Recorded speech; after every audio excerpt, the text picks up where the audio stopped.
¿Alguna vez te has preguntado qué ocurrirá en el final de los tiempos? En este video vamos a darte con lujos y detalles bien explicados cada uno de los capítulos de este maravilloso libro y aclarar que este libro no se basa solo en el fin de los tiempos, sino que es una esperanza viva que nuestro Señor Jesucristo vendrá por nosotros. Comencemos. El Apocalipsis es el libro de la revelación de Jesús. El autor de este libro se nombra al principio. Fue escrito por Juan. Podría referirse al discípulo amado que escribió el Evangelio y las cartas de Juan. También podría ser un Juan diferente, un profeta judío mesiánico que viajó mucho y enseñó en la iglesia primitiva.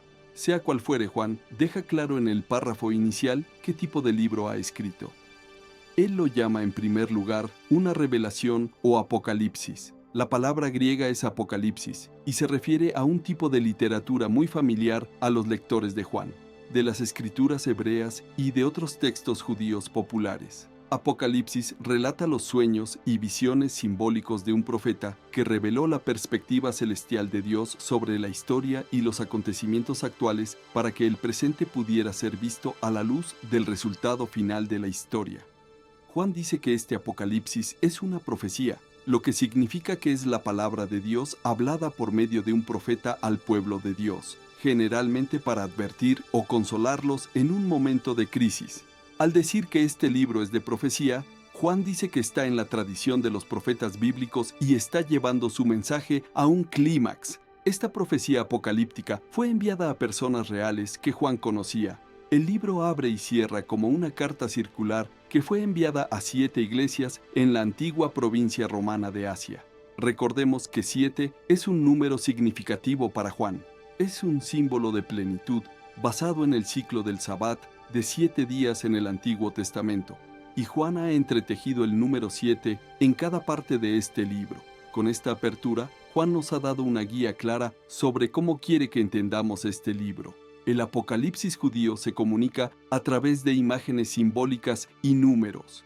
No es un código secreto predictivo sobre el momento del fin del mundo. Juan está constantemente usando estos símbolos, que se extraen del Antiguo Testamento, y espera que sus lectores vayan a descubrir lo que significan dichos símbolos al buscar el texto aludido. El hecho de que sea una carta significa que Juan está abordando la situación de estas iglesias del primer siglo. Por lo tanto, mientras este libro tiene mucho que decir a los cristianos de generaciones posteriores, el mensaje de los libros debe anclarse primero en el contexto histórico del tiempo, el lugar y la audiencia de Juan.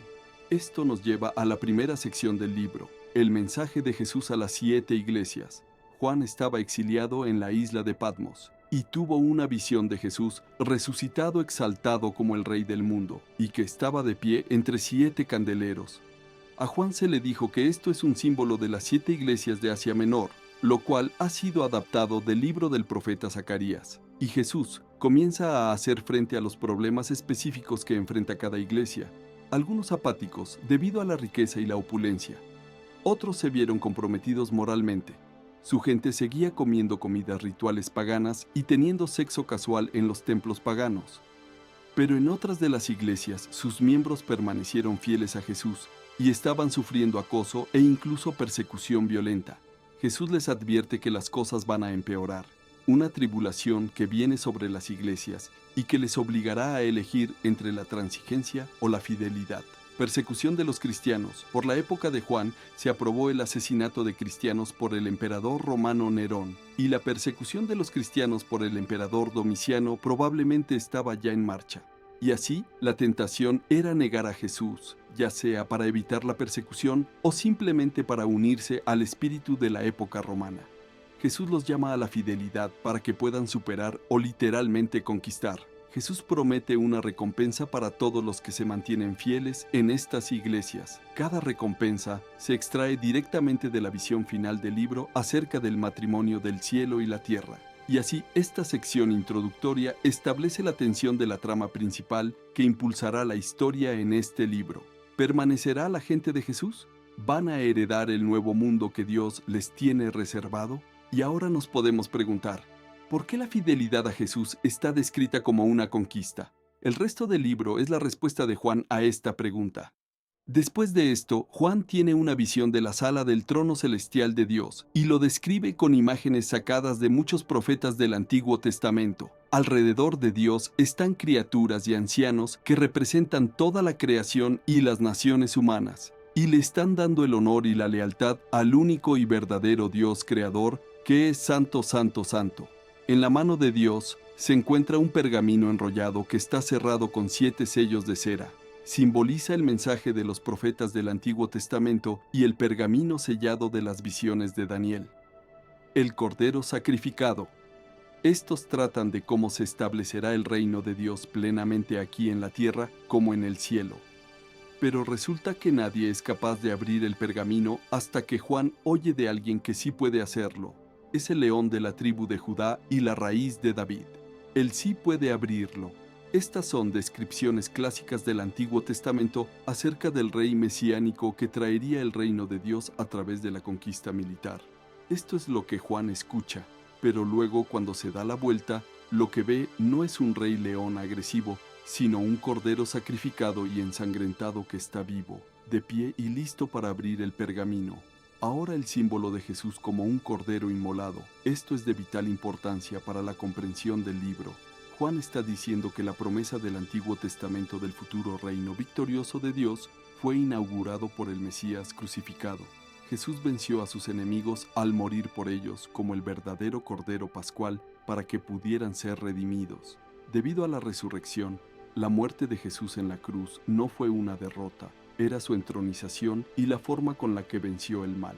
Esta visión concluye con el Cordero junto con el que está sentado en el trono y juntos son adorados como el verdadero Creador y Redentor.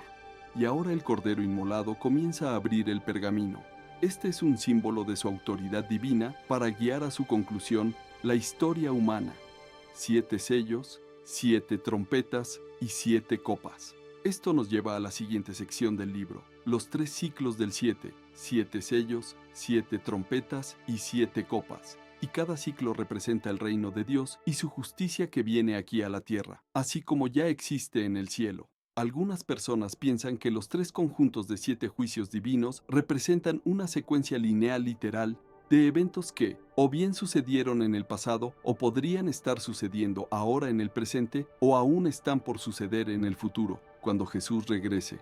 Pero fijémonos cómo Juan ha entretejido todos los grupos de 7, de manera que las 7 copas finales salen de la séptima trompeta y el séptimo sello, y como las 7 trompetas emergen del séptimo sello.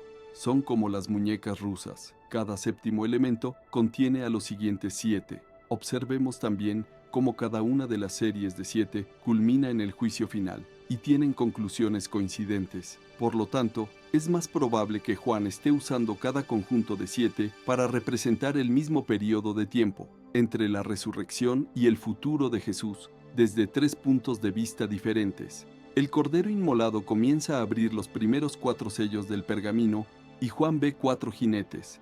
Es una imagen inspirada del libro de Zacarías, capítulo 1. Simbolizan tiempos de guerra, conquista, hambre y muerte. En otras palabras, un día trágico y promedio en la historia humana.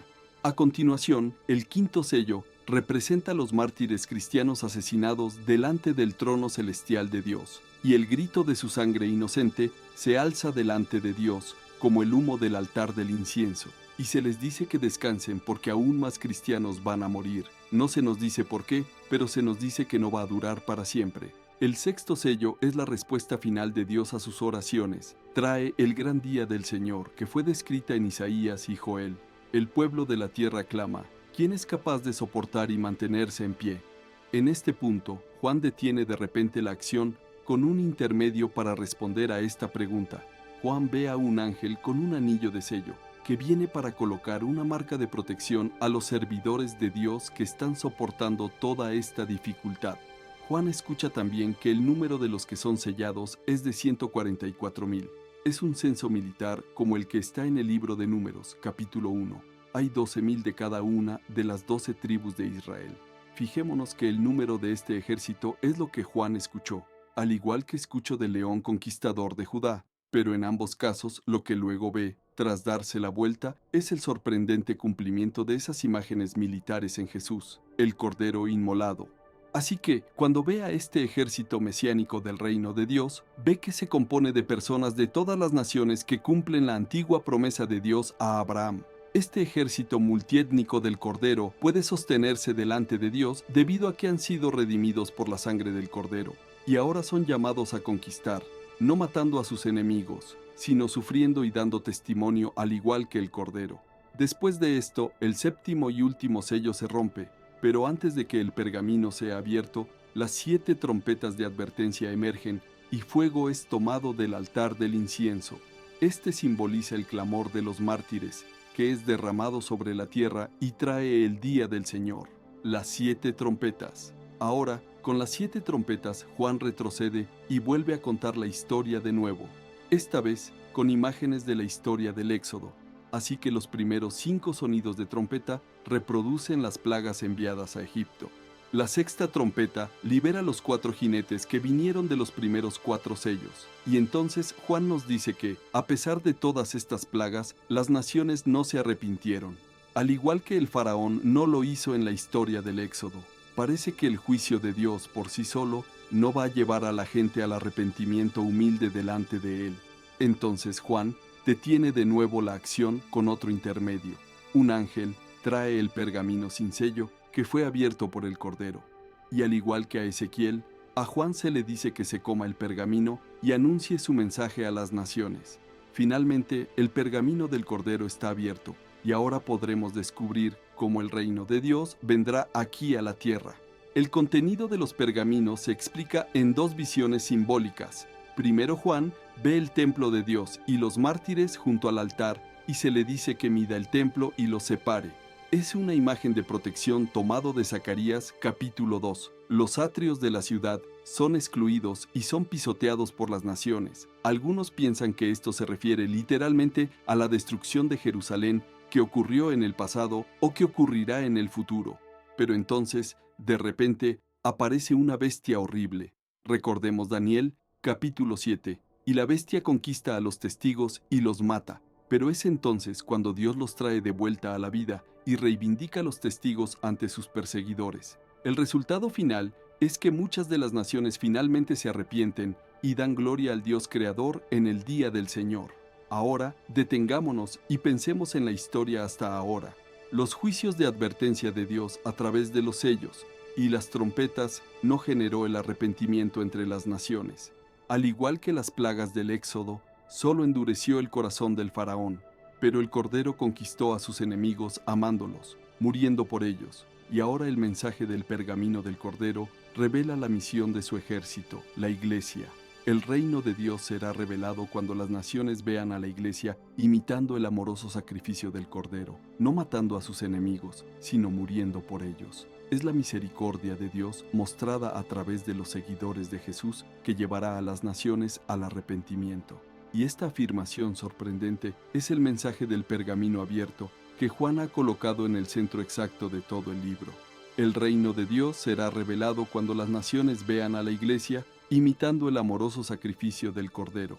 Después de esto suena la última trompeta, y las naciones son sacudidas al venir el reino de Dios aquí sobre la tierra tal como está en el cielo.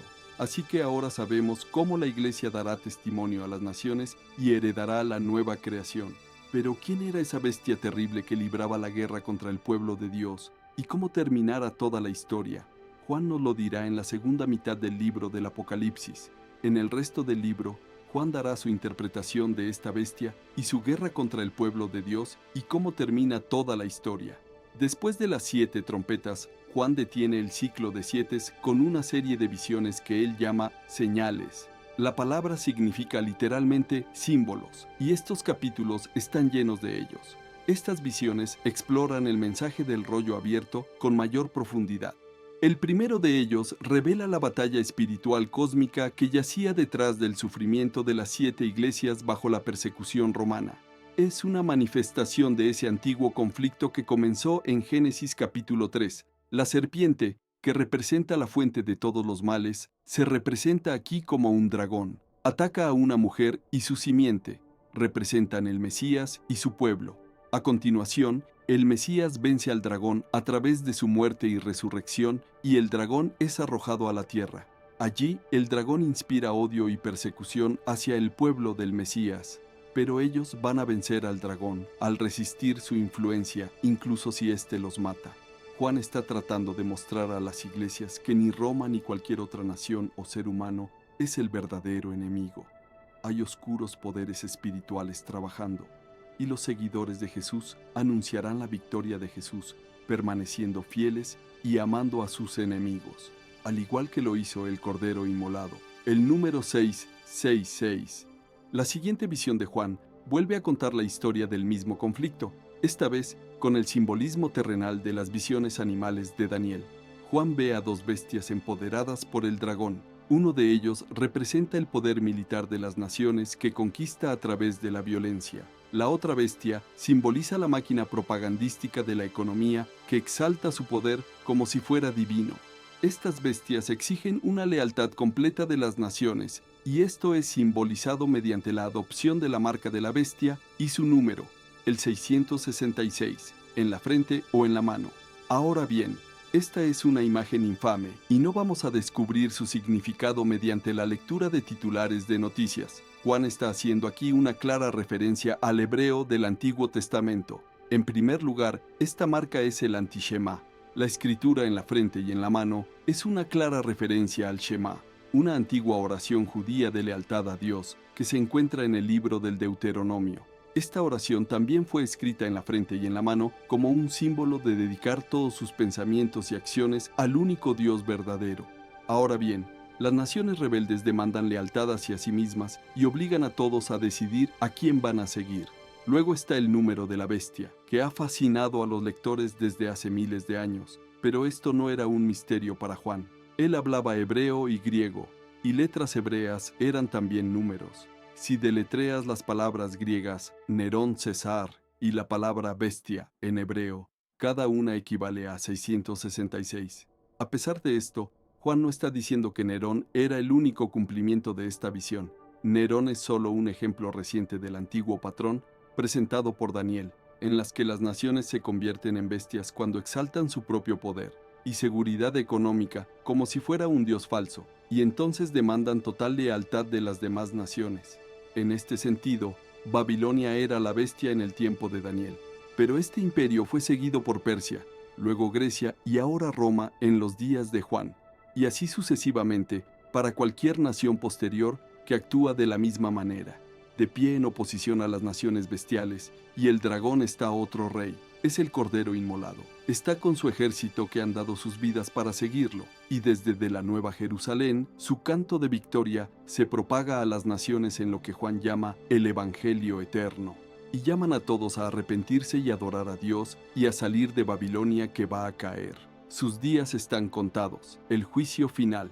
A continuación, Juan ve una visión del juicio final. Está simbolizado por dos cosechas. Una es una buena cosecha de cereales, mientras el Rey Jesús viene a reunirse con su pueblo fiel. La otra es una cosecha de uvas de vino. Representa la intoxicación de la humanidad con el mal. Ellos son llevados a la prensa de vino y pisoteados. A través de todas estas visiones de signos, Juan está colocando una clara elección ante las 7 iglesias. ¿Resistirán la tentación de Babilonia y seguirán al Cordero?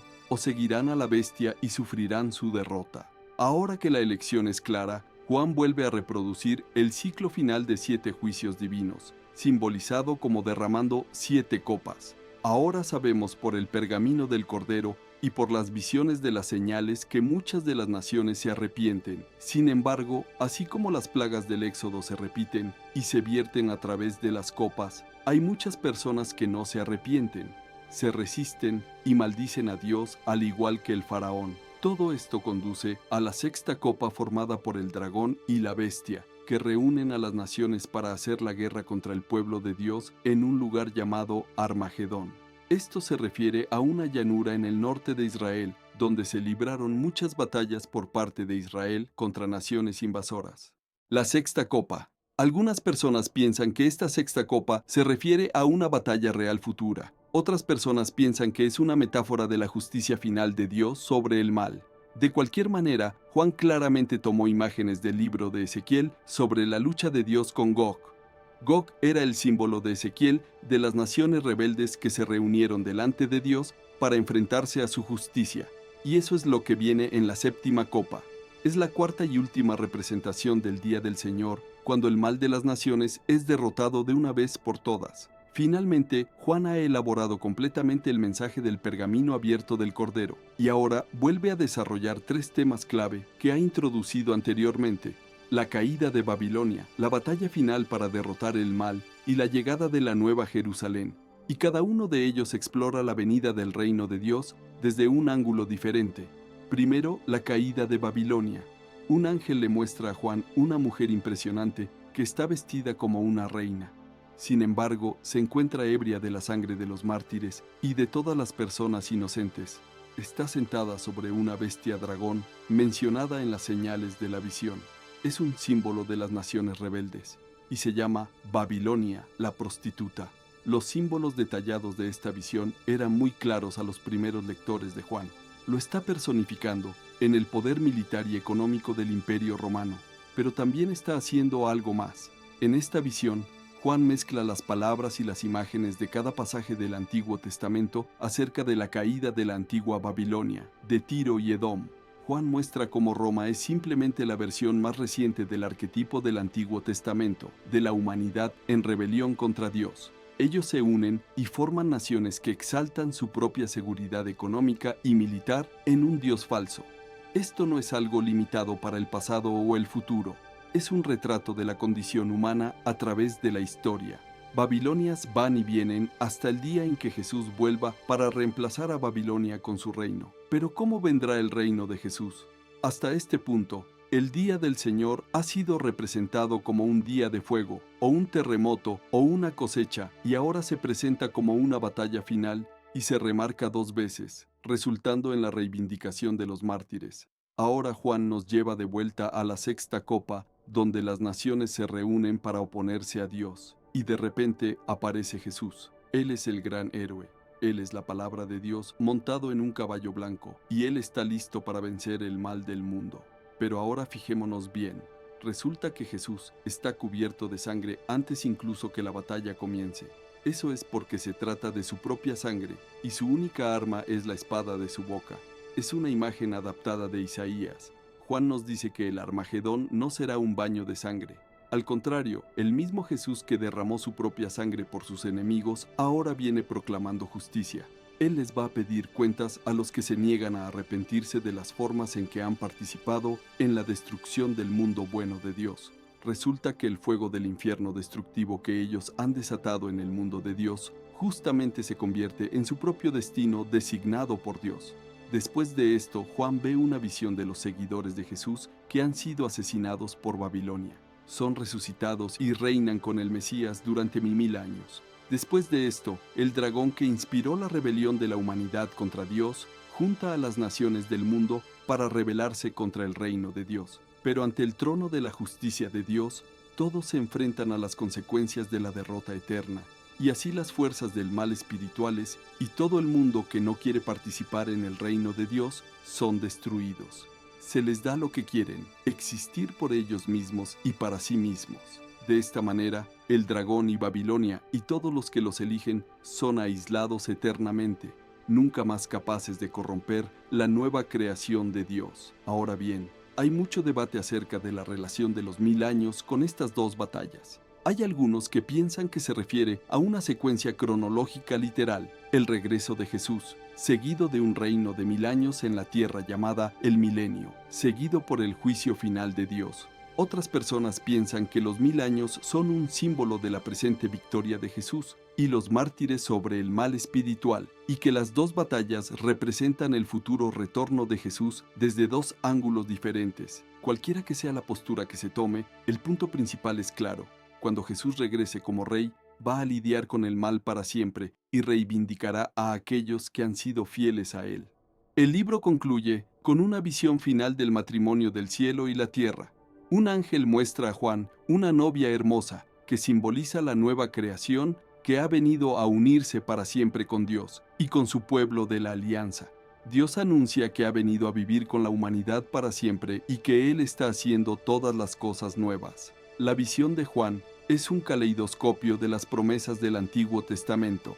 Este lugar es un cielo y una tierra nuevos, una creación restaurada que ha sido sanada del dolor y la maldad de la historia humana. Es también un nuevo jardín del Edén, el paraíso de la vida eterna con Dios. Pero no simplemente un regreso al jardín, es un paso adelante hacia una nueva Jerusalén, una gran ciudad donde las culturas humanas en toda su diversidad trabajan juntas en paz y armonía ante Dios, la nueva humanidad. Y finalmente, el giro más sorprendente de todos. En la nueva creación no hay construcción de templos, porque la presencia de Dios y el Cordero, que antes se limitaba al templo, ahora impregnan cada centímetro del nuevo mundo. Y allí hay una nueva humanidad, cumpliendo la vocación que se les dio a los primeros humanos en la primera página de la Biblia: gobernar como imagen de Dios, colaborar con Dios en dirigir esta nueva creación hacia un territorio nuevo y desconocido. Y así termina el Apocalipsis de Juan y la historia épica de toda la Biblia. Juan no escribió este libro como un código secreto para que podamos descifrar el tiempo del regreso de Jesús. Es una visión simbólica que produjo un reto y trajo esperanza a las 7 iglesias del primer siglo y después de ellas a cada generación de cristianos. Nos revela el patrón de la historia y la promesa de Dios, que cada reino humano eventualmente se convierte en Babilonia y que debe ser resistido en el poder del Cordero inmolado. Pero hay una promesa: Jesús, que amó y murió por este mundo, no permitirá que Babilonia se salga de control. Él regresará para eliminar el mal de su mundo bueno y hacer nuevas todas las cosas. Y esta es una promesa que debe motivar a cada generación del pueblo de Dios a ser fieles hasta el retorno del Rey.